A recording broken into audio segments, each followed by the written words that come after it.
today would be the appropriate time for us to actually get into this conversation and these activities around mindfulness, so that as we as leaders embark on this journey, we understand that we are now walking away with the tools and strategies on how to deal with it. And so without any further ado, I want to introduce everybody again to our sister, Dr. Asheena Baez, one of the most amazing people that I know in this planet. So take it away, sis.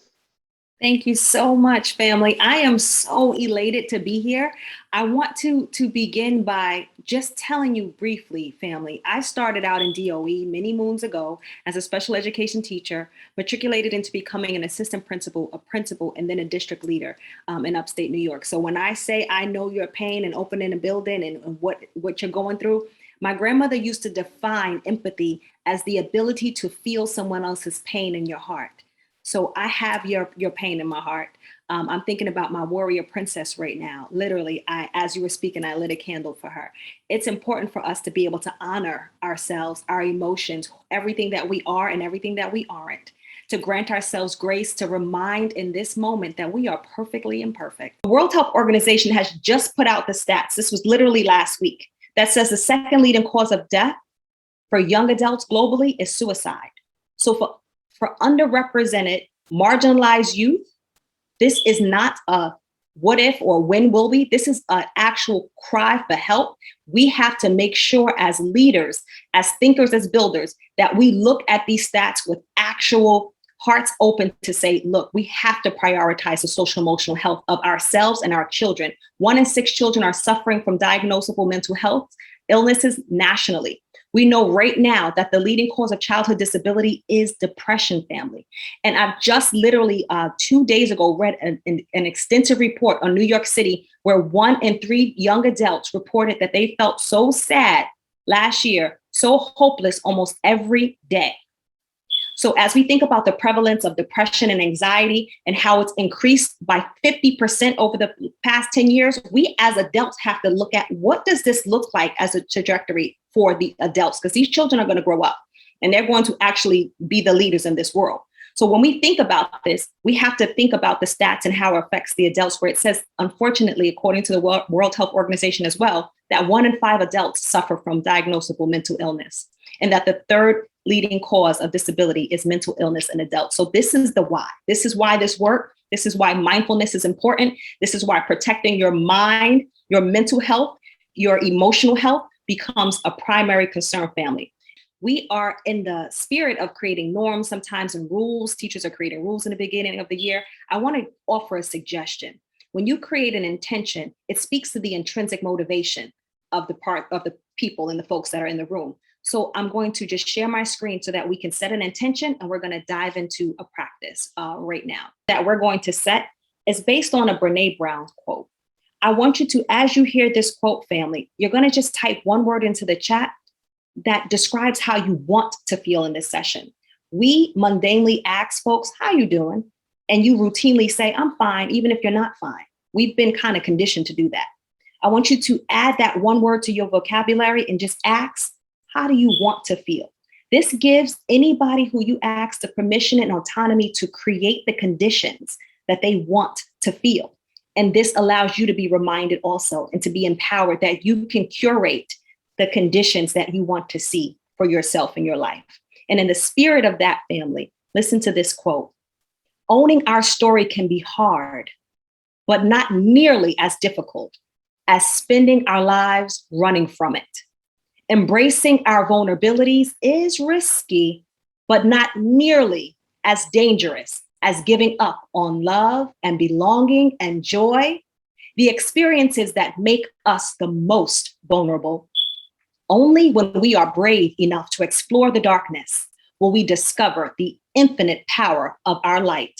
As principals and leaders, oftentimes we think of ourselves as these superheroes, and we pour into others and we get the platform and the space to ensure that others are taken care of. But I just want to say thank you, because you just created that space for us to be taken care of. And again, I believe that's certainly what OSG really is about, because I had a very long day, first time back with the staff, first time having to bark somebody out. I felt good about that, got that off my chest. But then I got to come here and give love from people that I actually really respect and people who I know that love is reciprocated and then it's pure and it's real.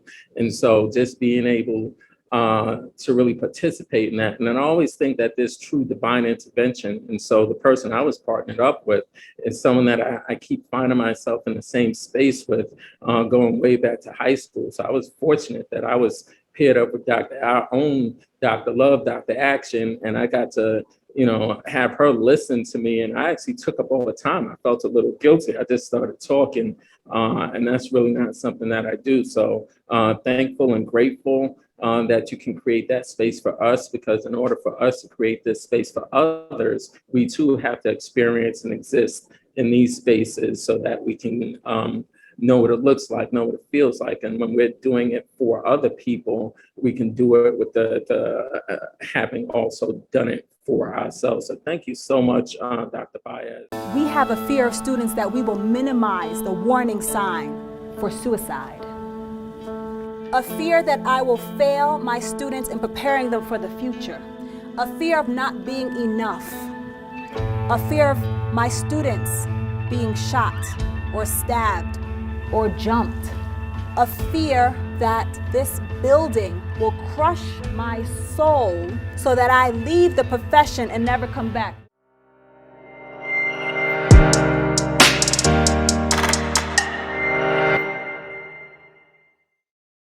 We want to teach children how to tap in, but we first got to teach ourselves how to connect when we're hopeful and also how to connect when we're fearful, because we learn these triggers from our physical bodies first. Let's look at some of the hopes that we have as an OSG family. Some of the hopes that we have already, family.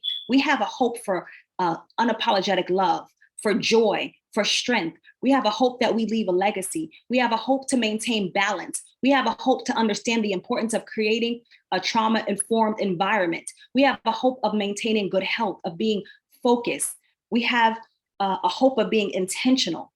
So all of these hopes, families, they are absolutely attainable. We all can feel them, but in order to really address our hopes, we have to confront our fears. In order to appreciate the light, we got to understand the darkness. When you think about having the fear that your child, your student is going to commit suicide, it changes the way that you teach them. It changes the purpose and the importance of self-help and well-being for you. It is traumatizing for the adults to teach in an environment like this. And if you think you're not being impacted every single day, if that's the fear that's in your mind, you're kidding yourselves. We have to get ourselves to the point where you prioritize yourself.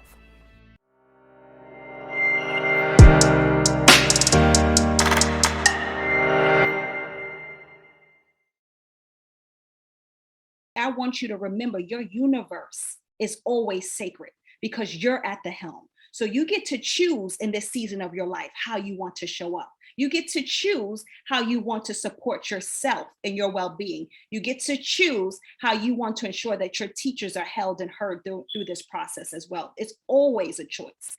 And if you feel like you can't choose, or you feel like your back is against the wall, that's when you take your mindful breath and be reminded that you are worthy and you are worth it. Because family, it is my internal belief that you are the solution you've been seeking your whole life.